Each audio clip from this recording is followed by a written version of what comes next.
It sound right, boy.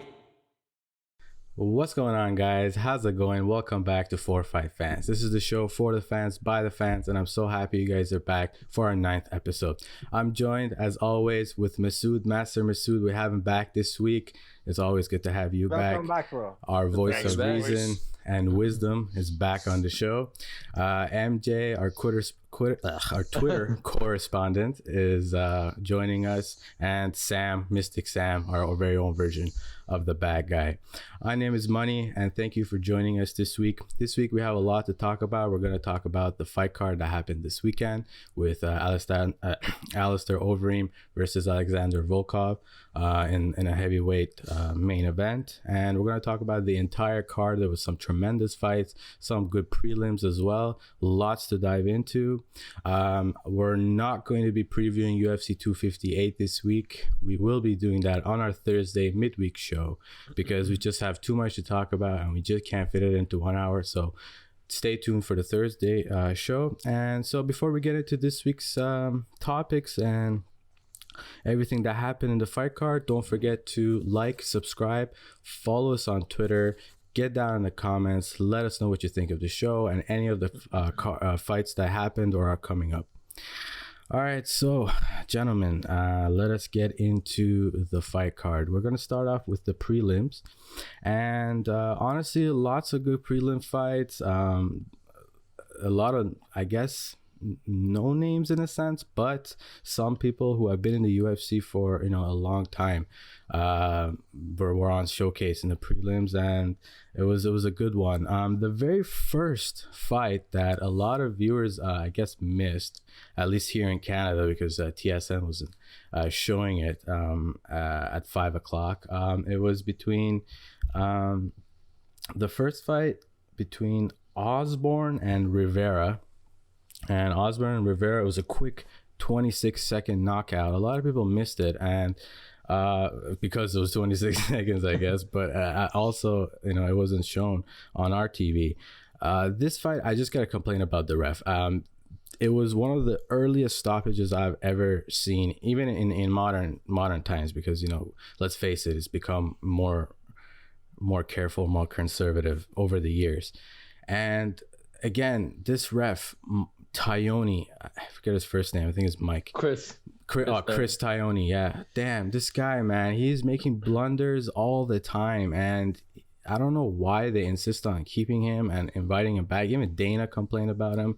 I don't know, man. Honestly, I guess there's just no one else to do it. He's not the worst ref, but he's just clumsy. But he's just so prone. He's just so prone to error, and you don't need someone like that in the octagon. And anyway, so he drops him with one punch, obviously. He goes to the ground. The fighter is still on his knees. He's still scrambling, in my opinion. And after just a few very unconvincing ground and pound shots, Chris gets in there and stops the fight like nobody's business. Like five total shots. Sorry to yeah, 5 total shots. The first shot dropped him, and then 4 he went and hit 4 on the ground. And like I said, the ground and pound was not convincing, and he was still. I guess he didn't miss in case if they counted it, but.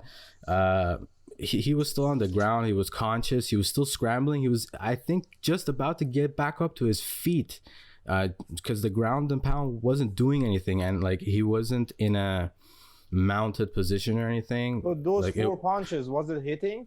Or it was it was with a guard. Yeah, with a guard, but hitting. Yeah, he might be getting through the guard, perhaps, maybe 1 or 2. I don't remember. But either way, it was not convincing ground and pound, and the guy was like kind of like out of it or anything. Yeah, I get it. The first punch dropped him, but he got in there as if like he was waiting for that. Yeah. And that's just terrible refereeing, in my opinion. I don't like it. And if that was a contender, like if Rivera was someone that was higher and this fight actually meant something, there would have been travesty all over that 100%. And it was because it was the first fight. A lot of people missed it. Nobody cared. They move on. So let's move on. Yeah, I totally agree with you on that. Yeah, the next prelim was with Timur Valiev. Yeah, that match was it was a great match. Timur Valiev is for sure a fighter to forward Yeah, to. look out for. Yeah, for look sure. out for. Yeah, that was a dominant performance against Martin Day. As soon as the fight started, he started with leg kicks, with calf kicks, and just putting pressure on Martin Day, and takedowns after takedowns, just some good ground and pound.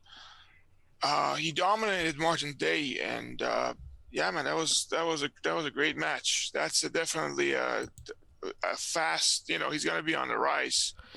Definitely Valiev. He has a lot of dominance in that fight. He has the endurance. He has the grappling. That division, I guess, it's filled with strikers.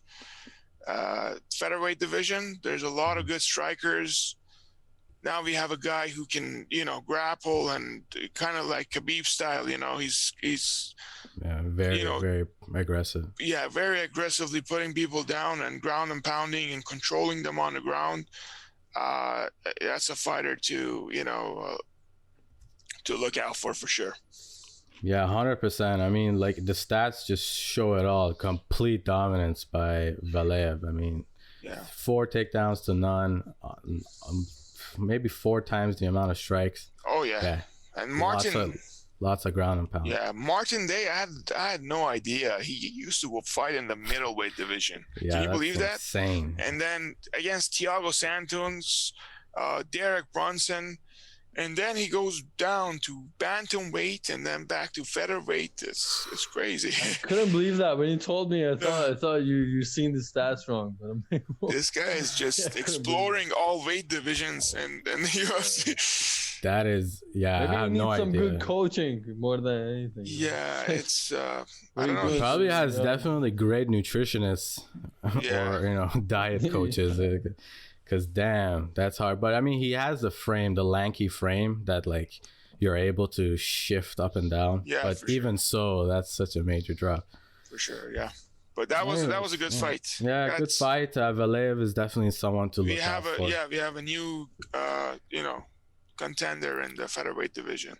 Yeah, I agree. The next prelim was between Sing Wo Choi and Yusuf Zalal. And Yusuf Zalal, we have seen tons of in 2020. And there's just one thing about, I feel like the fighters that just take fights no matter what, or like he took this fight on a week's notice. And like the UFC really likes these guys that just take fights no matter what. They don't care about their ranking. They don't care about their careers in a sense, more about their pockets in a way. And they hype them up more. Because of that, because they're right? Because they're company men. Yeah, Zalal. Yeah, he was Yusuf Zalal coming into this. He had a week's preparation, and I mean, even though he mentions that he performs better in that situation, he comes in against Choi, who's probably been waiting on the sidelines for quite a while, waiting for his chance, and obviously has put in tons of training, you can imagine, and. Yeah, he was a favorite going into Zalal, and then he kind of gets outclassed. I mean, what do you think, MJ? He did get outclassed, especially in the striking, and he's known for his striking, and that's why I think he lost the fight, because he was planning on executing that just a striking game, but he couldn't do that, so he was trying to go for the takedowns, and he was terrible at them.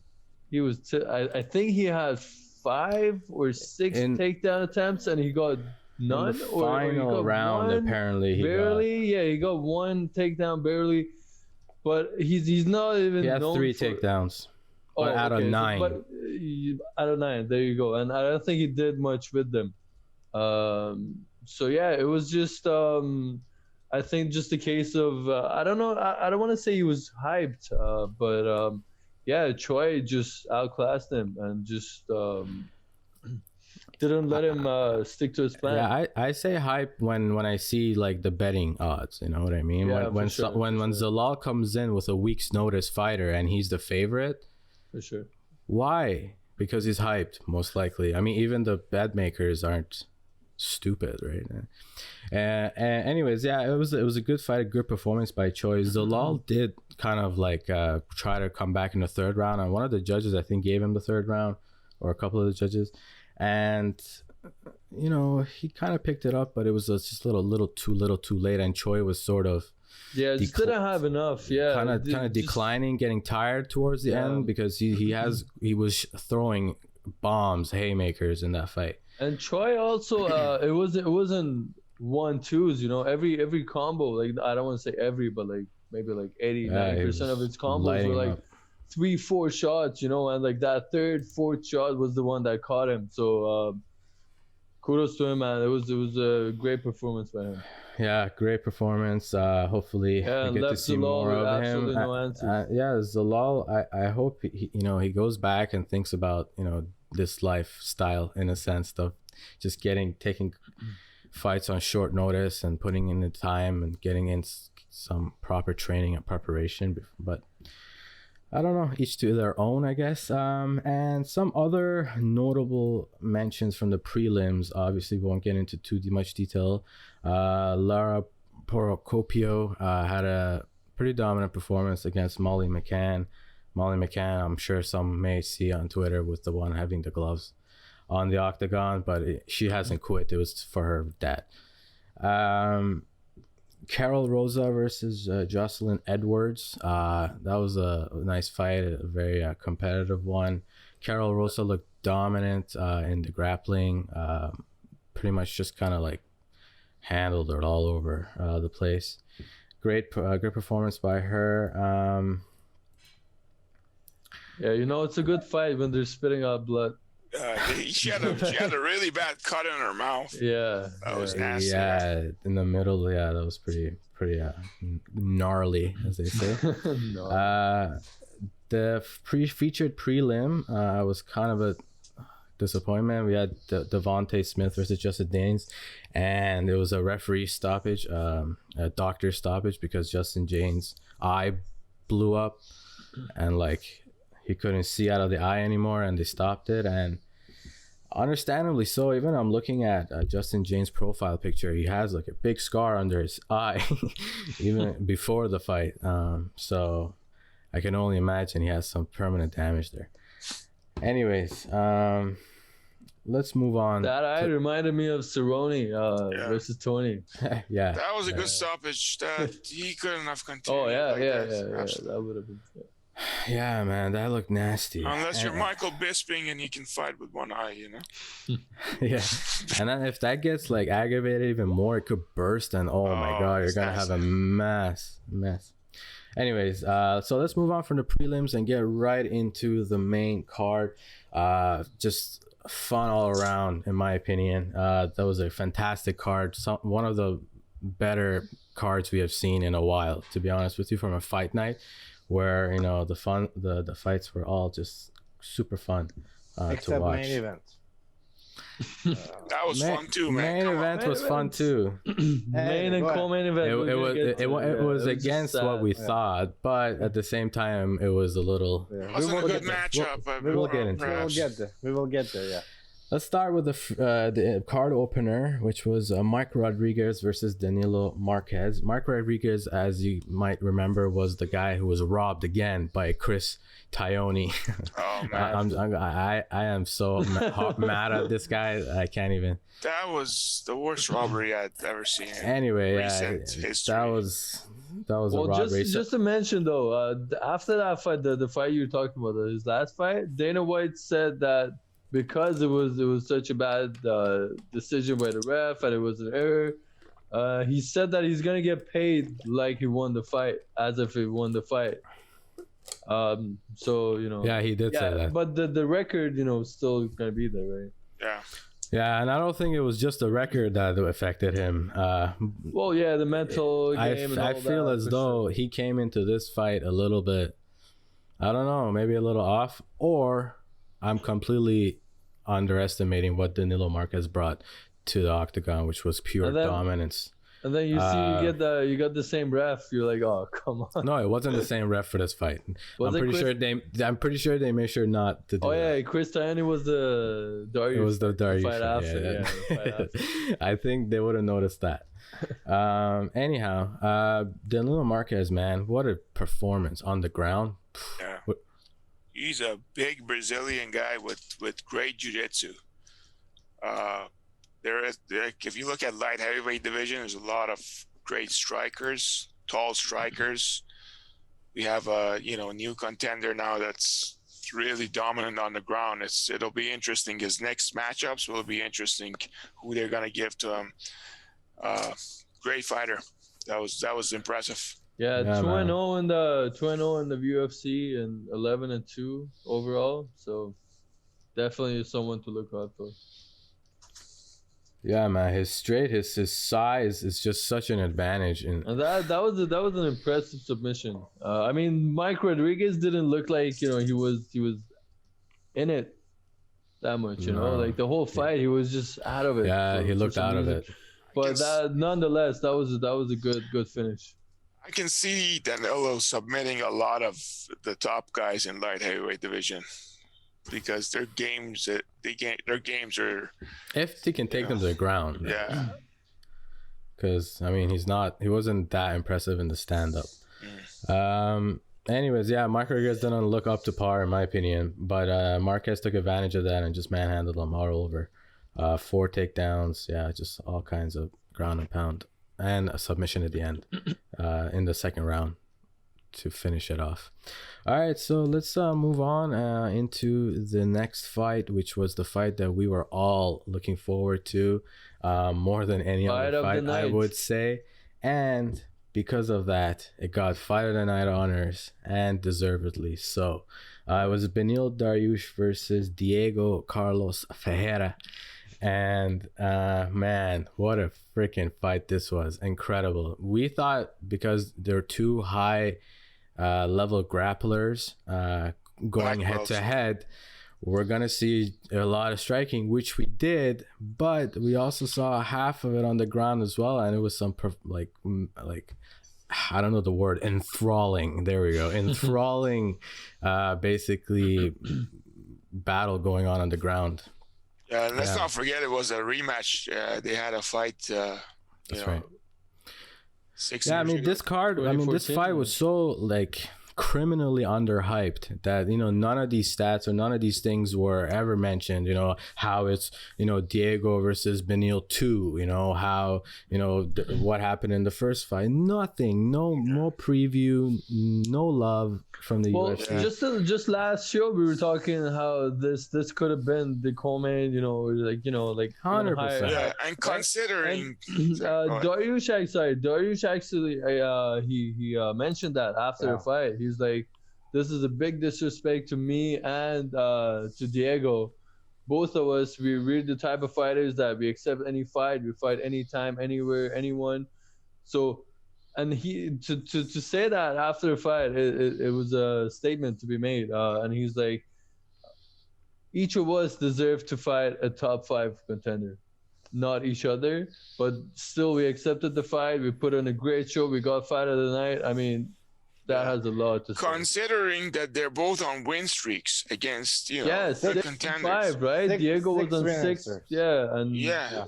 So Charles Oliveira is first, and then it goes to Another guy who gets constantly disrespected.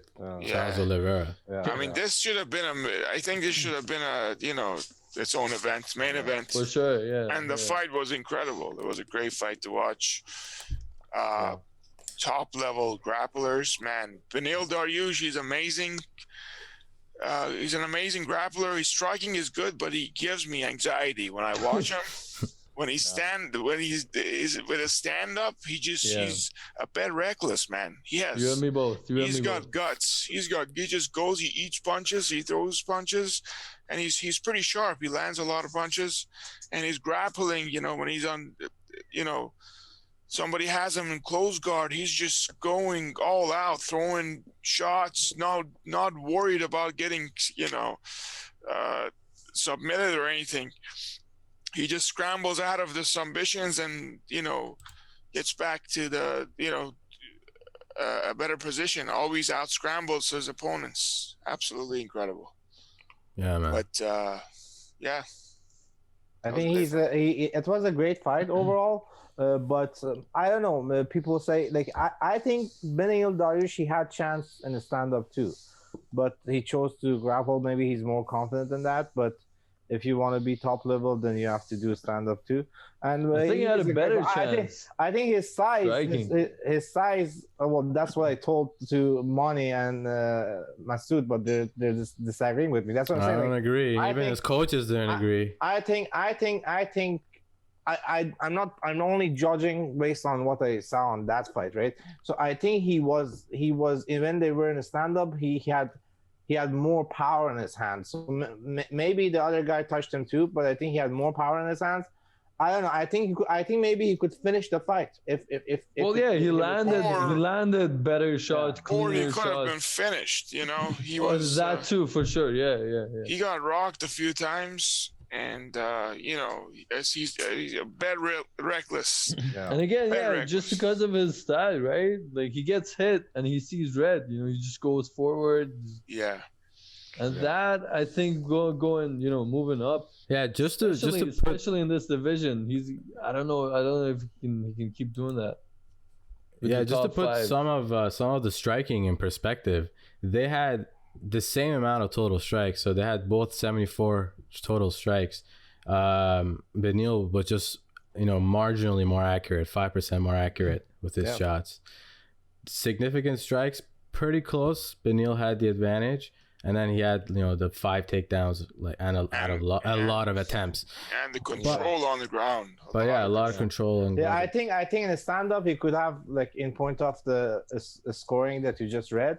I think Beneil could have had a better score, but he only didn't have it. It was cool. I think it was close in a stand up because Beneil was kind of hesitating to go a stand up. At some point, in point of like taking the fight to the ground, he kind of looked desperate a couple of times, that like he was hugging the leg and the other fighter took his leg out. So anyway, I think it was a great fight, but like I see Beneil Dariush that he can be a better stand-up fighter. Now the thing is, if you're talking to top 5, then at that point you need to be confident in everything, especially in the division that you are. So I mean, but don't forget, Beneil Dariush's strength is his grappling. He's a top-level top-notch black belt. But- not to mention he's a fantastic wrestler. Yeah. That gave him the advantage in the grappling situations against Ferreira. I mean, Ferreira, he's a strictly BJJ practitioner, and the level of, I don't know, comfort that wrestling gives him to be in those situations is fantastic, you know. well, I think he's a stronger guy too, right? In point of size and like everything, I think he's a stronger. Usually wrestlers barely get submitted. Like they do get submitted, but not that much compared to other fighters. You know, One Like, came off my mind quick time. Yeah, I know. Are you saying Kevin Lee? No, Gagey. Oh, Well, okay. Well, Khabib take Kevin Lee, yeah, him for down. sure. Yeah, Kevin yeah. Lee.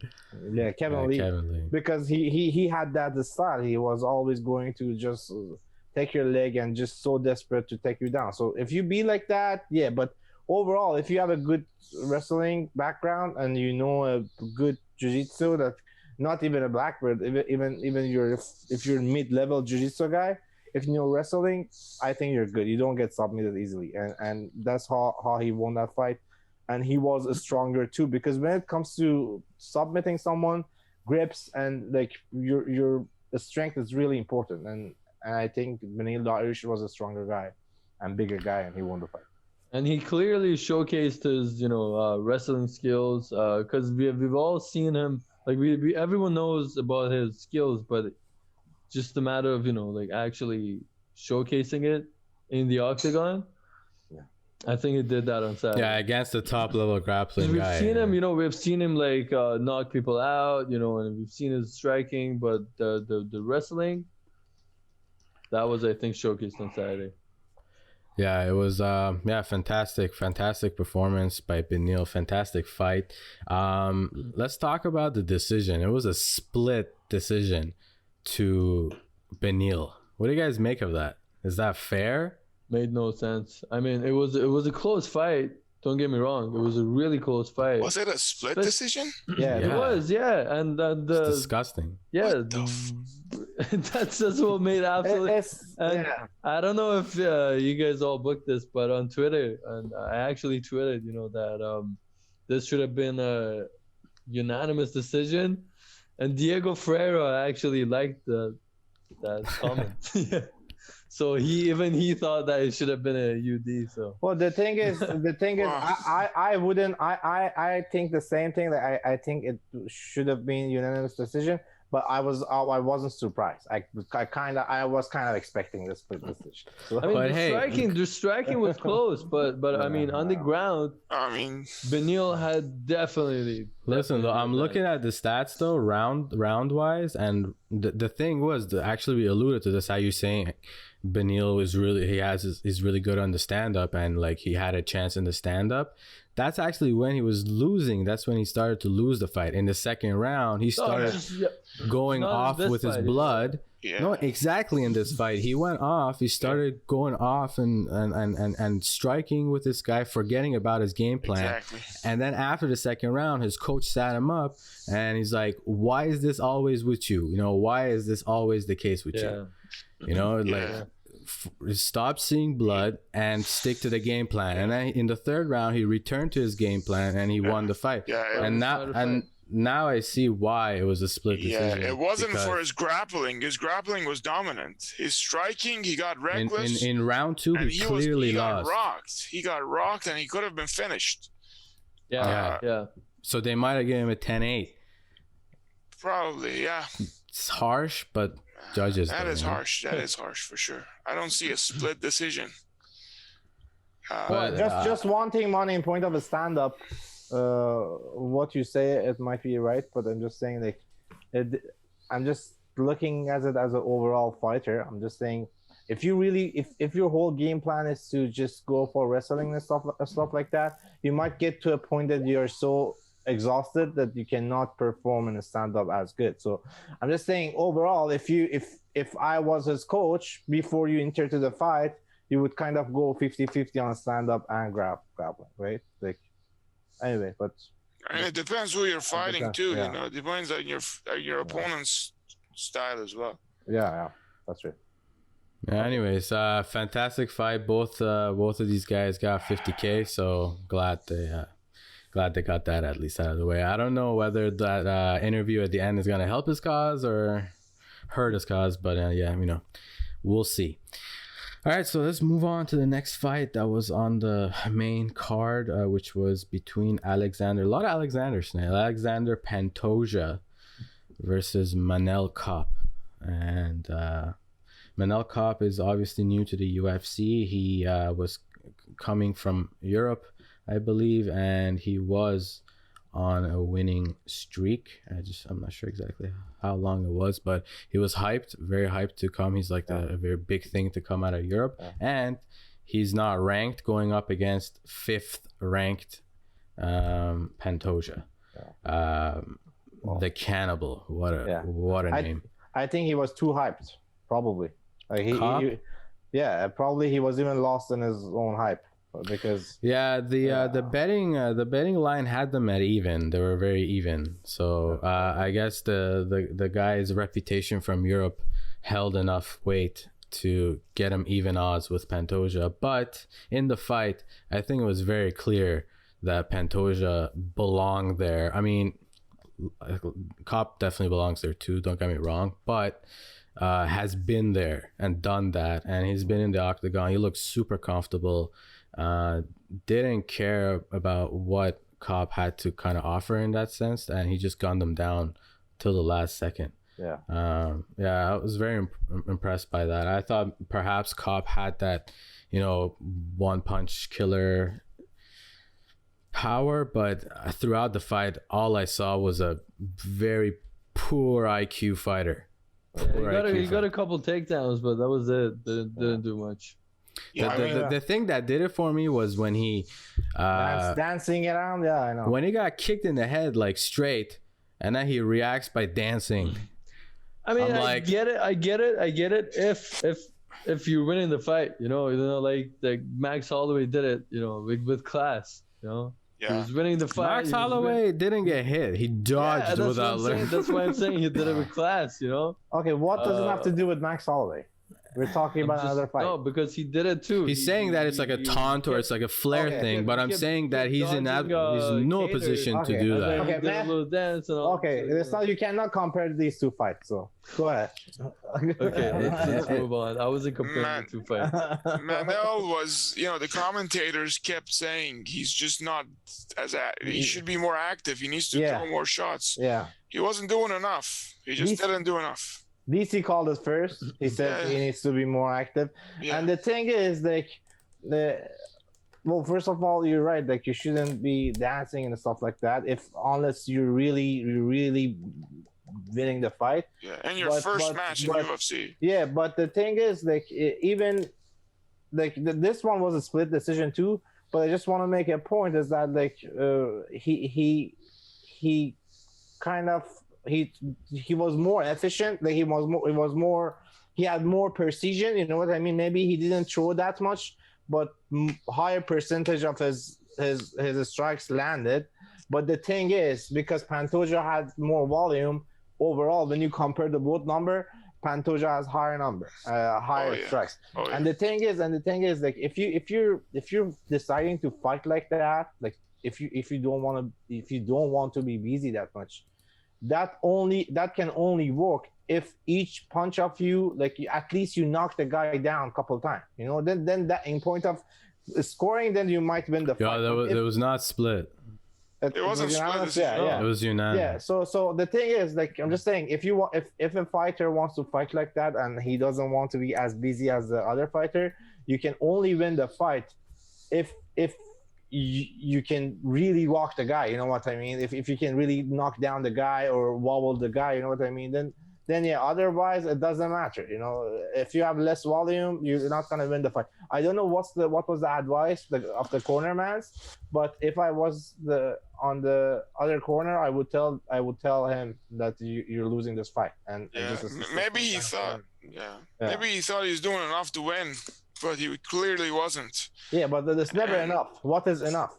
Like, there's no enough number. You just have to fight till you die. Like, that's the mentality you're supposed to have. And anyway, I don't know. Yeah, I think he's just a little bit, I don't want to say rusty, but like raw, and he's a little bit polishing in a sense. Yeah, sure. Coaching some, more time in the octagon, and perhaps he can bounce back and actually be a talented fighter. So we don't know. I mean, it was just his first fight in the UFC, and he got tossed to a tough guy. Pantoja is definitely no pushover. But yeah, overall, great fight. Another decision victory for Pantoja. MJ, did you want to add anything to that? No, you said it all. Yeah. All right. So let's move on to the next fight, which Michael Johnson. Man. Michael Johnson has such a strange, record. He's knocked out Dustin Poirier. He was the last person before Charles Oliveira to beat Tony Ferguson. He almost finished Justin Gaethje. Think about that. You guys saw that match. He almost finished Justin Gaethje on his first match in the UFC. Some big names. He rocked Khabib a few times in his match against Khabib. I mean, I don't know, man. And Masoud, that's why I said he's gonna win this fight. Based on what you're saying. Like, I was like, yes, he has experience fighting. He was even able to defend takedowns against Khabib a few times. When I saw that, I thought to myself, there's no chance. Clay doesn't have a chance against Michael Johnson. They give him this fight. This is an easy fight for him. But man. That's what we all thought. Yeah. I just hope Michael Johnson didn't think that. Yeah. And perhaps he did. I'm not sure. Let's give the credit to Clay. He's a warrior, man. He's tough. Damn. He's 39 years old. He's so tough. He wanted the win. And Michael Johnson did what he could standing, but he couldn't defend those takedowns. If he could, he would have won the fight. I mean, you look at the striking. He landed more strikes. Yeah. I think Michael Johnson only needed one thing to win the fight. He only needed one thing. And that was kicking or kneeing Clay Guida. He could easily knee him because if you check the fight again, at many times in the fight, Clay Guida he changed level and he came so low that I was like I don't know. I'm not a professional fighter, but I think if Michael Jackson was more, he was using his legs more and he would kick more and he would kind of go for kneeing his head, he could win the fight. Probably he could knock Clay Guida down, but he didn't even use it, you know. That's the thing. Yeah. If he would knee him, but he couldn't catch him, yeah, that's a different story. But he didn't even think about that. So I don't know, maybe it wasn't good strategy. The thing is, he's a boxer. Michael Johnson is known for his Muay Thai. He's a great boxer. He throws sharp punches, and he landed a lot of good combos on Clay. Clay hurt him in the first round with a shot to his eye socket. He hurt his eye. Wow. I think after that, he wasn't the same. Michael Johnson. That's what I was saying. He landed more shots, but I mean, I think he wasn't following up. You know, it was just he did land some shots, but he was predictable. You know, it was just 1-2, 1-2. You know, you don't see any follow up. You know, anything that did any damage. You know, it was just being too cautious. Maybe I want to say, I don't want to say predictable again. I mean, but he was, again. But I mean, he was scared of the takedowns, and rightly so. So, the fact his that stance was off, like his stance. And Masood said he's a professional Muay Thai guy. Well, in Muay Thai, you use your elbows and. I'm saying he's not. He's a boxer. Boxer. Okay. Okay. Then sorry, I didn't. He definitely. I said he's not known for his Muay Thai. Yeah. He definitely needed that. The way he stood against them, constantly backing up and like trying to, you know, kind of defend the takedowns, but at the same time, he brought his head lower to Clay's level to overhand punch all the time. Yeah. What are you doing? That's what Just stand back. That's what the commentators were saying. Like he's you know. He's hesitant because he's worried about the takedowns. That's why his stance is compromised. His stance is compromised. Yeah, his stance was horrible. It's because of those takedowns. Was worried about those. Yeah. And I don't know. But Masood, do you understand what I'm saying? Don't you think? Like, did you see what I see? I think I understand what you're saying. It was there, but he just didn't have the skill set to carry it out. You know. Any kind of kick, man. Even lower kicks, body kicks, anything to keep him back. But no, he was. But I mean, Guida also did a good job of just closing that distance. And just no, but he wasn't cautious. He was sometimes he would just go low and he just throw that over. His pressure was relentless. Anyway, whatever. We're not talking about the top contenders, but like in a top fights, like if you just go down and just throw your overhand like that, like if you're fighting a smart fighter, he will knock you down easily. So anyway. Yeah, honestly, that was just so disappointing from Michael's perspective. Where does he go from here? I honestly think he didn't have it in him anymore in terms of fighting. I don't think it's just in him anymore. And to be fair, he's had a horrid time in the UFC, and we spoke about that before the fight as well, where, man, he just got thrown to like the hardest guys there ever was, and he has a track record, and he beat some of them as well, but got unlucky against others. And I always cheer for Michael Johnson, but he just falls short, man. One of his matches against Josh Emmett, he was winning the fight.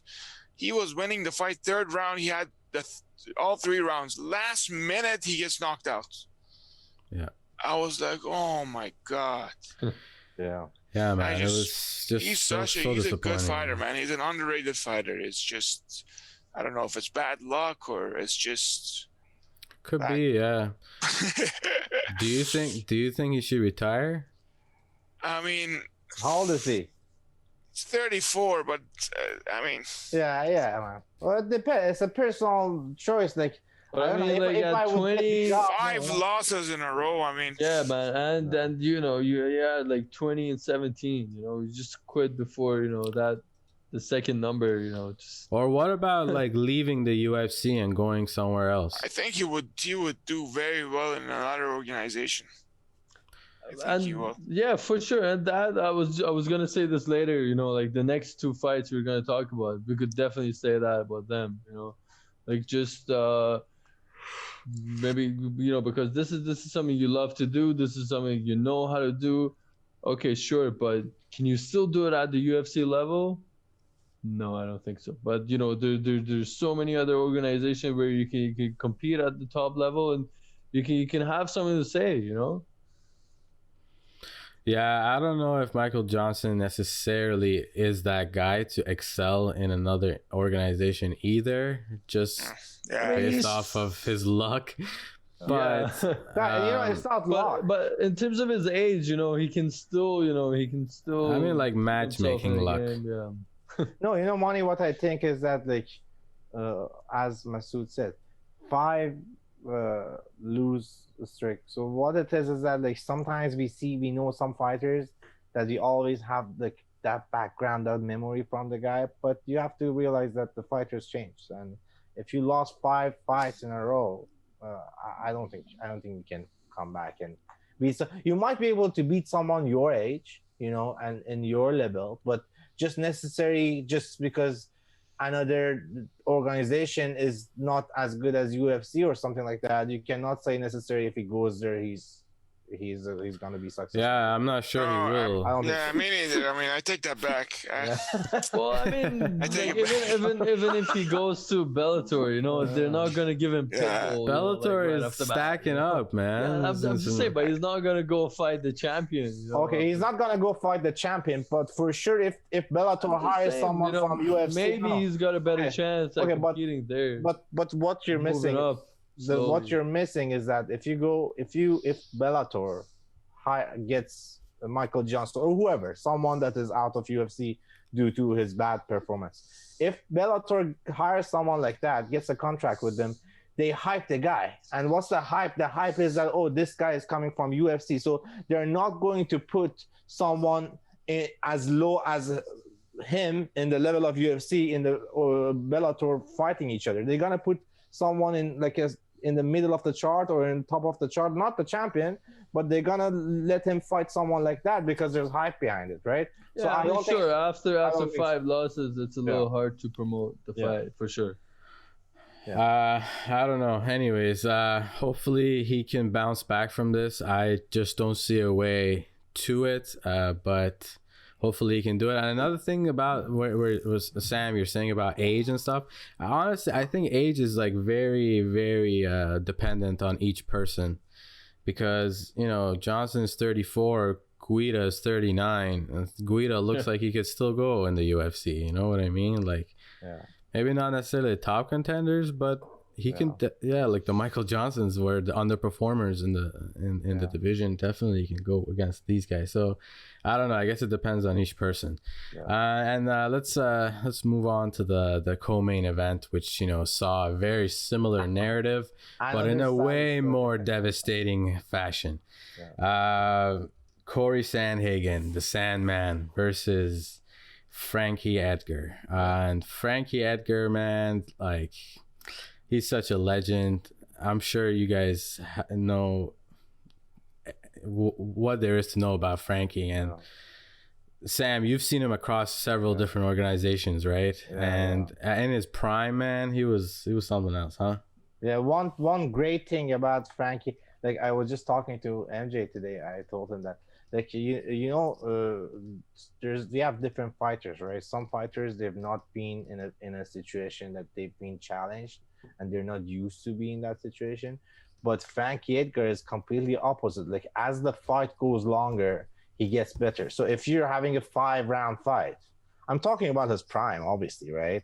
But like in his prime, like if you had a 5-round fight, like he was better in 4th round compared to 1st round. So that's what I really liked about him.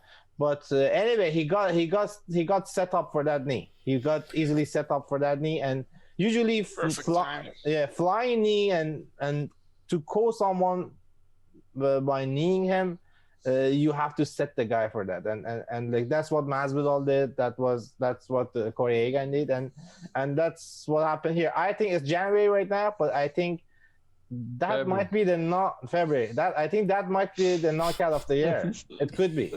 It could be the knockout of the year. It's gonna nominate for sure. Yeah, it is. Like, because it's rarely, like, I know Masvidal did it, but it's really rare that you like call someone with flying knee like that. But he set it really good and kind of Frankie Edgar. We cannot say that's a bad thing about him, but like he kind of went down for it, which is a reflex that you do when you see someone is coming at you. Sometimes automatically you go down. So once he came down, like his chin got kneed, and anyway.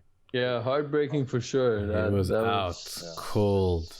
And the way he was out for a while. The way that was sad to see. And as you said, he didn't even get to that, later rounds, right? Because usually that, like, he has a slow start, and then he gets into it as the fight goes on, but he didn't get that chance. So because his last fight, he was, I don't want to say overly impressive, but he fought a good fight. But yeah, he didn't get a chance this fight. No chance. Yeah. Maybe he was still, fit and in form. All right, well, we have to talk about Cory Sandhagen, man. This guy, he is the new bread, the new blood, the new DNA that's taking over the UFC and MMA. And it was a narrative that we all kind of saw but didn't want to necessarily believe, because we know we're Frankie fans. I mean, he's such a legend to the sport and a pioneer, if anything. And before the fight, we were talking about it, and we were like, what's gonna happen? Is Cory gonna like wipe the floor with this guy, or is it gonna be a tough Frankie with a lot of heart that takes us to the fifth? We were trying to figure all this stuff out, and then I kind of got to the point where I'm like, I think this is gonna be too much for Frankie, because this guy is just in every aspect lankier, longer, reach, youth, speed. He didn't even jump for that knee. He definitely jumped. Yeah, but it wasn't a flying knee. You know what I mean? It was kind of. But because of his height. No, because of his height, it was such a clean connection, right? He kind of like jumped upwards, instead of like going forward. So it was couldn't straight see the up. flying part. Yeah. But damn, that was a devastating knockout. And we said before the fight that never write Frankie out. Based on his experience, that's what I said. Looks like we hit a bump in the road. I take the full responsibility of predicting. MJ said it too. I wouldn't bet against Frankie. That's what he said. Anyhow, it was sad to see. Even Cory Sandhagen in his interview after the fight, he was clearly sad. He was just like, damn, man, you don't want to see that happen to anybody. Like, you don't want to see that happen to a legend nonetheless. And that showed a lot of class on his part, and he showed that how young he actually is, because he's a fan of this guy, and he definitely idolized him growing up, and was one of the reasons probably that he got into MMA as well, right? So sad scenes all around. I'm gonna pose similar questions with Frankie as well. Is it time? He's a little bit different than I think other it is. guys we name. I think it is. He had an impressive win last year against Pedro Munoz. Yeah. That was a 5-round match, I believe. That was he still got it in him to fight, and he went. 2019 he fought against Max Holloway 5 rounds. And he did a lot better than, some other guys have done against Max Holloway recently. I think he can still fight. I do believe he can still fight, but not at the top level, not for, not for a championship, not for a belt. I agree with you, Masoud. And the main reason that I think he can still fight is that, like, if he would get dominated for 5 rounds, I wouldn't say that, but he didn't. But he doesn't. So he didn't really have time to he didn't have time in this fight. Let's put it that way. So anyway, I think he can still fight, but obviously not with the top guys, right? So. But also damage is also, a concern. Taking so much damage. Yeah. I think he can still fight, but he needs to take that into consideration as well. That's my main concern because Yeah. he was out, man. He was out for a while. Yeah. Guys, one thing I was talking to a doctor actually one week ago. He was the knockouts, and if you the knockouts that the guy gets knocked out and then he goes on his head hits the canvas again. You know what I mean? Those really fuck with you. You know, those are no joke. And depending on how you Concussion land, in general is nothing to mess with. Yeah, and then the way he I'm not sure, but I think he landed with his head. I think so. Yeah, the impact is He was out cold, man. He was out cold. He was out for a long time, and when he did come back, even when they were like, yelling the winner, he looked like he was in another world. He didn't know where he was. Yeah. The thing is the knee knockouts, the power of knee, because you put your whole body behind it. It's just so much that it's usually like that. Like and it was the same thing just a knee, you know. He got nothing after, you know. Once it was same thing as Ben Askren, right? Away.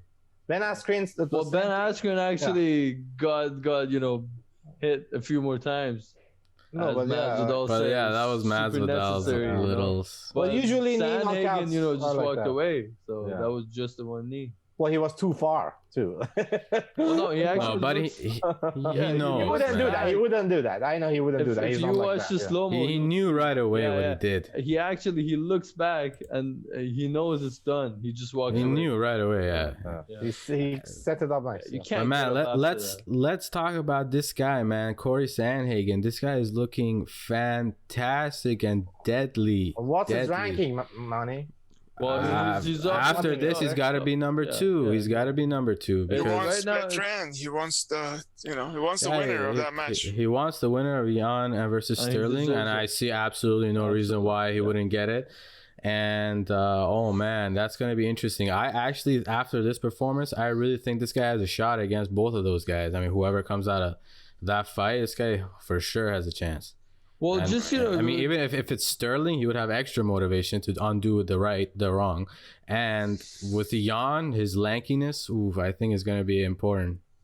You know, people are talking about Cory fighting TJ next, and I'm like, why? That makes no sense. Or him fighting Aldo. That still makes no sense. I mean, TJ doesn't deserve to fight any of these guys. Yeah, not even that. Not even what TJ or Aldo deserve. Just this guy, man. Like he needs to fight for the title next. Yeah, man. I honestly, anything else would just be a nonsense distraction that makes no sense for the division. You know, he needs to wait for the winner of Aljo and Jan, and that's it. He's got to fight that. 100%. There's a reason why he fought now too. I guess he knew that he's gonna recover quicker than and the winner of that fight have more time on them. Yeah, 100%. He might have even got the shot even if he didn't have this Frankie fight, honestly. But now it just cements it like clear on, no questions asked. What do you guys think of his chances? You guys rate this guy? Because I think he's good. He deserves the title shot, right? Listen, he deserves a title shot, but then again, he's had two very impressive finishes back to back. But we've already seen him against Aljo. Yeah. Did we though? He got submitted. But did we really see him? Oh yeah. No, I mean he's great. We didn't. He got caught. Yeah, I don't know, man. Caught dry, have they say. Yeah, well, I mean, Sandhagen said that, after that loss, I'm a different monster, and that I learned so much from that loss. But time can only tell, like we got to see them again. Like if Aljo beats Jan, we'll see them again. If not, he's gotta be fighting. I think either of them are gonna be a huge challenge for Cory Sandhagen. I mean, he hasn't had much time in the octagon, It's just, 30 seconds the first match and then 20 seconds the second match, Yeah. And then he's going against these top guys. Yeah. And that's actually a problem, right? Like if you're a fighter that you finish the fight in the first round and you kind of start to develop that way, then it's only good until you're knocking out someone in the first round. If you get used to that and then you get to a fight that it gets to the third round, then you might be in deep water. So because you didn't experience it, it's not about how much. It's not about how much heart you have or stuff like that.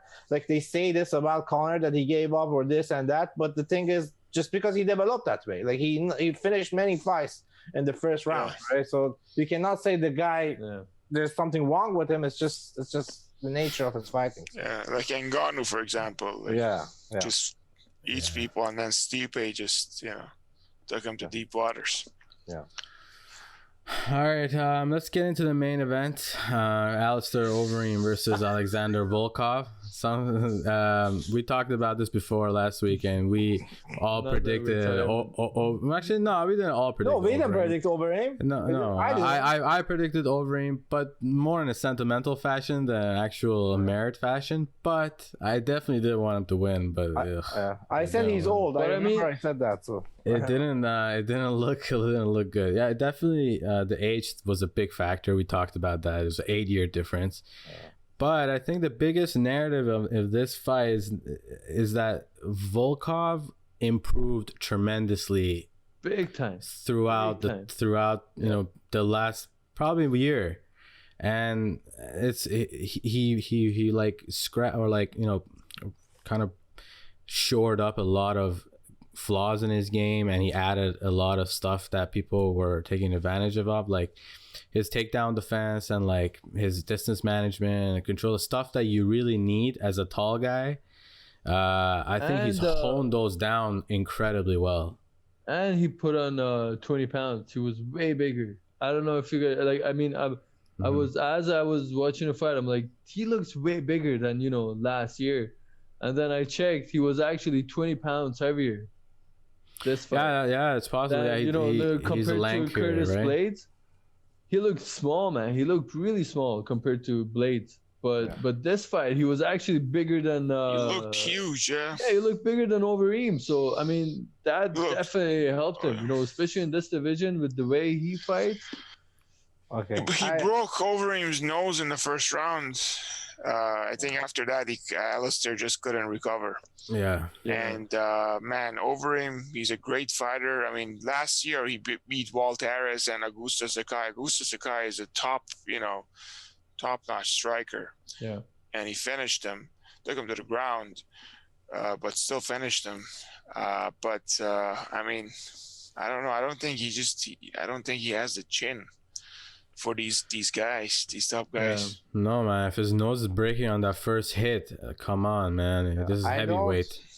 I don't want to take anything away from the winner of that fight, but in the beginning of the second round, Overeem was moving so slow that I could see that happening. Yeah, he was so hurt. I don't know. Like, I'm just saying, I think if MJ was there, he could knock out Overeem in the second round. I swear to God.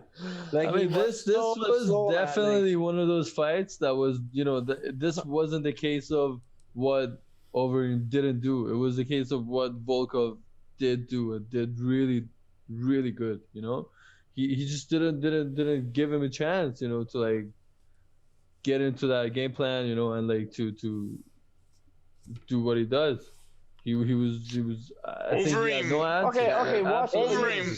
You're right, Merad. I'm just saying you can't have no excuses for that loss. It was just Volkov was just really good. Yeah, Volkov. Go ahead. Go ahead. Sorry, I keep interrupting. I just make it quick. I'm just saying Volkov. I'm not saying he's a bad fighter. He's a good fighter. But in point of how much this fight gives you, like how much you can take from this fight, not much. Because if you're fighting with someone that he doesn't throw much, then you gotta win the fight, man. Like if you're fighting someone that he's not. I don't know. He's not as busy and he's moving slow and like.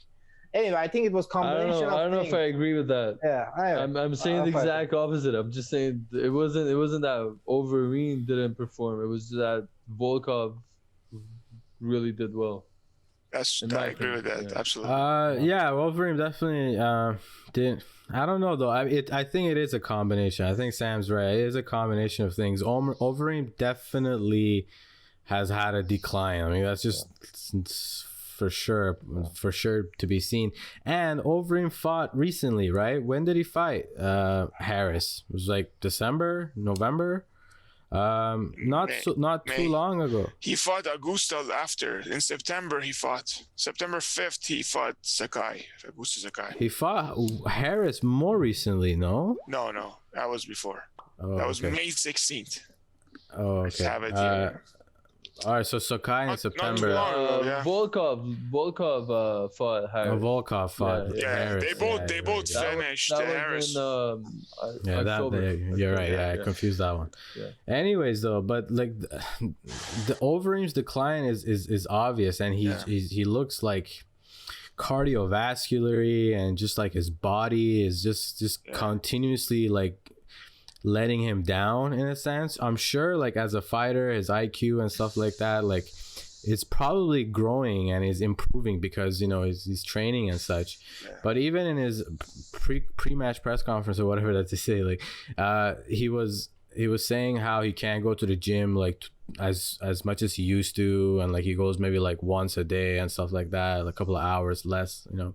And like when you hear all that, you're like, well, it's not gonna be fun fighting the top contenders. And Volkov definitely showed himself to be a top contender when, to be honest with you, all of his previous performances have been underwhelming, to say the least. And it has a lot to do with the fact that he's such a big, towering guy, and everyone's like, oh my god, this guy must be really good. And then he wasn't really good, so everyone just kind of dismissed him. But he's definitely improving, and as we've said earlier, I mean previously on other shows, heavyweights tend to reach their prime later, and he's 32, and he might be heading towards his prime now, or like pretty much in it now. And the heavyweight landscape looks easy, or not easy, but like conquerable. Yeah, and I was just gonna mention that even like when you watch Overeem in his recent matches, you can see it in his eyes. Like he knows he tries to fight strategically to win. He keeps circling and running away and keep looking for openings. He's very cautious. You can see it in his eyes that he knows his opponent is younger, stronger, better, better fighter. He has to find a way to win. That's what he's looking for. Whereas if you look at Overeem 10 years ago, he was a monster. He would he would go in there to dominate. Now he's running away. He's looking for all these, anything that he can get. And with that, you just can't make it to a title fight. And once you're in that cage, your opponent can see that, in your eyes, Yeah. Before the fight, your name, can play all sorts of, like games, or like, but once you're in there, your opponent can actually see that, the confidence that you're lacking. And that was the heartbreaking part, because we all thought, Overeem's going for that one last push, but he felt. But listen, I saw a statement from him. He says he's going back to the gym. He's going back to. I think he's coming back. I don't think he's planning to retire. I wouldn't be surprised, but I don't know if the UFC would back him, to be honest with you. Maybe he means just, just going back to the gym, like his home gym, He's working out. He's coming back. Hopefully he's just going for a jog. I'm just going back to the gym now, I'm done. Go for a run. I don't know. Yeah, it was kind of sad to see. He didn't get destroyed in like a very brutal fashion, I guess. But Volkov is not even the strongest in that top 5, top 6. No, he's not. Nah. Right? So yeah, even if we were under the delusion that Overeem was making a title run, what would have happened when he got there, right? Yeah, like, you got the easiest one would have been Derek Lewis. That would have been the easiest one. And then you got Blades. You got Ngannou, you got Rosenstrike. You got John Jones. Come on. I mean, No chance. Absolutely no chance. Well, guys, No, as long as we like old fighters and fighters that they're past their prime, we're gonna keep getting upset. So just get ready for Well, it. hey, I mean, that's just where the sport is right now. The Yeah, first generation of fighters is coming to an end, and it's time for We've the seen that in the second. last couple of years. The second generation that's taking over, and you know the second generation has some really scary guys, man. Some really top guys, and like everyone in general in MMA is just raised their game a lot, and that just you know breeds even scarier and bigger, badder fighters. Okay, so that's about it for But this one old week's fighter card. that's making his way back. Let's not forget Oh. Ben Askren. Oh my god. Okay, we don't. Let's don't talk He about. I don't want to talk Oh, about that. speaking of old let's not fighters, talk about making it. I don't want to promote. I don't want to talk about this because when you talk about bullshit, you're promoting it. So fuck that. I don't want to talk about that. Fuck that fight. Yeah, I feel like Twitter has had a bad effect on MJ. So you guys will never talk about that, you know, like Never, once never, once ever, we're closer, never, once ever. we're closer to the date. No way. You will never talk I'm not about gonna be. Jake Paul, Ben I'm not Askren. gonna be. Okay. Someone, are you gonna watch it? Someone? You just messed up naming that douchebag. You shouldn't name that guy in the podcast. Like I don't give a damn. If he's Someone, a are you YouTuber gonna- or whoever the Are fuck. Are you gonna So watch that? Someone? No. Are you gonna watch it? Oh fuck no. Okay. You're dragging me into this, but if you're alone, I'm gonna talk about it. Listen. I mean, right now, The only way that we will give coverage to that on this podcast is if Ben Askren wins. That's it. okay. Which So is- no preview, no Yeah. preview show. No. Absolutely not. There's no what? Preview, yeah. What do you need to preview yeah. when the people haven't like those guys have nothing to Oh, and preview? then do you want to get technical about it? Like, well, how do you want to preview? They that? both have no records in boxing, literally. So I don't know what I to think that preview. though, Jake Paul has like Yeah, two Why do you fights, keep- fantastic. Yeah. Anyways, Meron is a fanboy, apparently. boxing No, records no, tend to be, you know, 30 plus. yeah. Okay. Guys, this is the MMA podcast. We don't give a fuck about boxing, and you're not gonna hear about this. So fuck that, okay? Yeah. Anyways, guys, we're so the that's it white for side, this white week. side. Thank you guys for tuning in. As always, make sure to like, subscribe, get in the comments. Let us know what you thought about the show, what you think about the fights coming up and the fights that Follow us on happened Twitter. Talk to us on Twitter. last weekend. Yeah, follow us on Twitter. Send us your messages next week on next week's show. We're gonna post 2 days basically the question. I don't think we'll be ready for Thursday because we got too much to cover for UFC 258.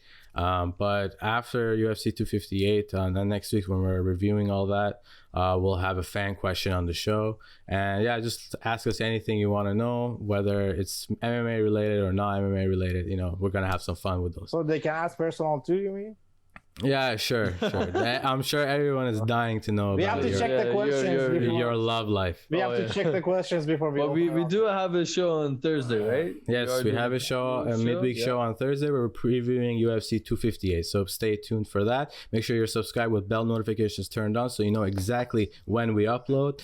All right, guys, thank you so much from all of us here at 4Fight Fans. Thank you. Have a good night. Take care. Salute. Bye-bye. See you next week, guys. Hey guys.